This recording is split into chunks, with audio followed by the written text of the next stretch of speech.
Hello दोस्तों, बहुत स्वागत है आपका मेरे इस वीडियो पर। दोस्तों, आज हम स्विच केस का यूज़ करके जावा में एक दूसरा प्रोग्राम बनाएंगे।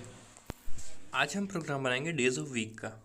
सपोज़ यूज़र प्रिंट करता है 1 तो उसका मंडे प्रिंट हो जाएगा, 2 प्रिंट करेगा तो ट्यूसडे प्रिंट हो जाएगा, 3 तो वेडनेसडे, 4 तो थर्सडे प्रिंट हो जाएगा, 5 तो Friday, 6 for Saturday and 7 for Sunday print हो जाएगा। तो वैसे ही हम प्रोग्राम को बनाएंगे। मंडे में वर्किंग डे और संडे और सैटरडे में नॉन वर्किंग डे डाल देंगे।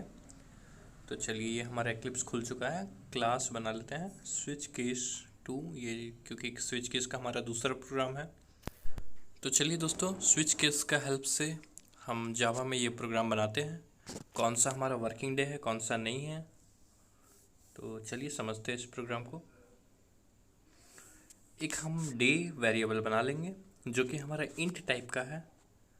और सपोज़ हम इनपुट ले लेते हैं 4।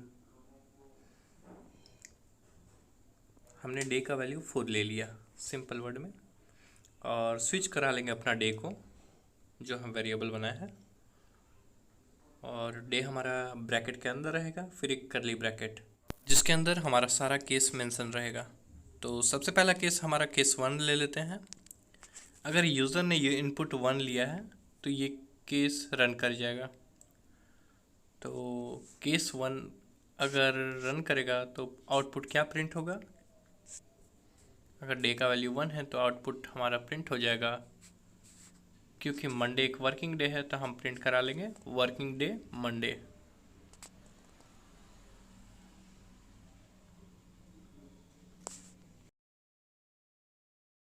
सेमीकोलन का यूज़ कर लेंगे system dot out dot println के बाहर, और फिर ब्रेक स्टेटमेंट का हम यूज़ कर लेंगे।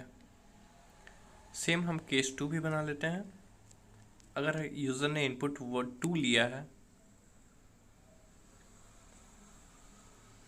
तो system dot out dot println,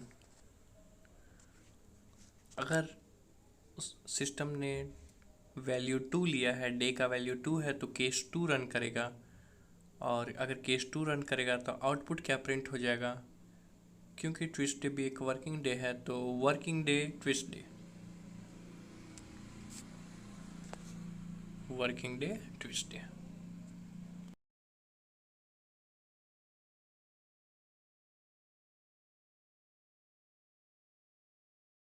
फिर हम ब्रेक स्टेटमेंट का यूज़ कर लेते हैं। दोस्तों, हमने सेम सातों केस वैसे ही बना लिया है।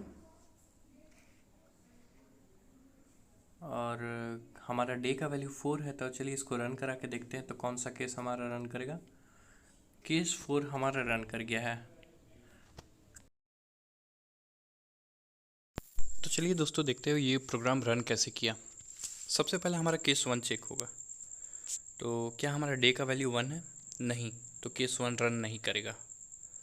फिर हमारा केस 2 चेक होगा। तो क्या डे का हमारा वैल्यू 2 है? नहीं, तो केस 2 भी रन नहीं करेगा। फिर केस 3 में आ जाएंगे। तो क्या हमारा डे का वैल्यू 3 है? तो नहीं, 3 नहीं है, तो ये भी रन नहीं करेगा। और फिर सिस्टम चेक करेगा क्या हमारा डे का वैल्यू 4 है? तो हाँ, डे का वैल्यू 4 है, तो केस 4 हमारा रन कर जाएगा। फिर हमें आउटपुट मिल जाएगा वर्किंग डे थर्सडे। और फिर ब्रेक का हेल्प से हम बाहर आ जाएंगे। और क्योंकि हमारा केस एग्जीक्यूट कर गया तो और हम ब्रेक से बाहर आ चुके हैं, तो ये केस 5, केस 6 और केस 7 को चेक नहीं करेगा। ये हमें डायरेक्टली ब्रेक स्टेटमेंट के हेल्प से प्रोग्राम से बाहर ले आया है। दोस्तों, हमारा ये बहुत छोटा सा प्रोग्राम है स्विच केस का, और आशा करता हूँ कि आपका ब्रेक स्टेटमेंट में जो भी डाउट होगा वो काफ़ी हद तक क्लियर हो चुका है।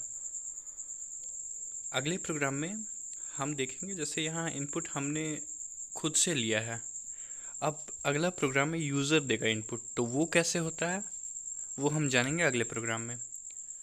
तब तक के लिए दोस्तों अपना ख्याल रखिए, टेक केयर।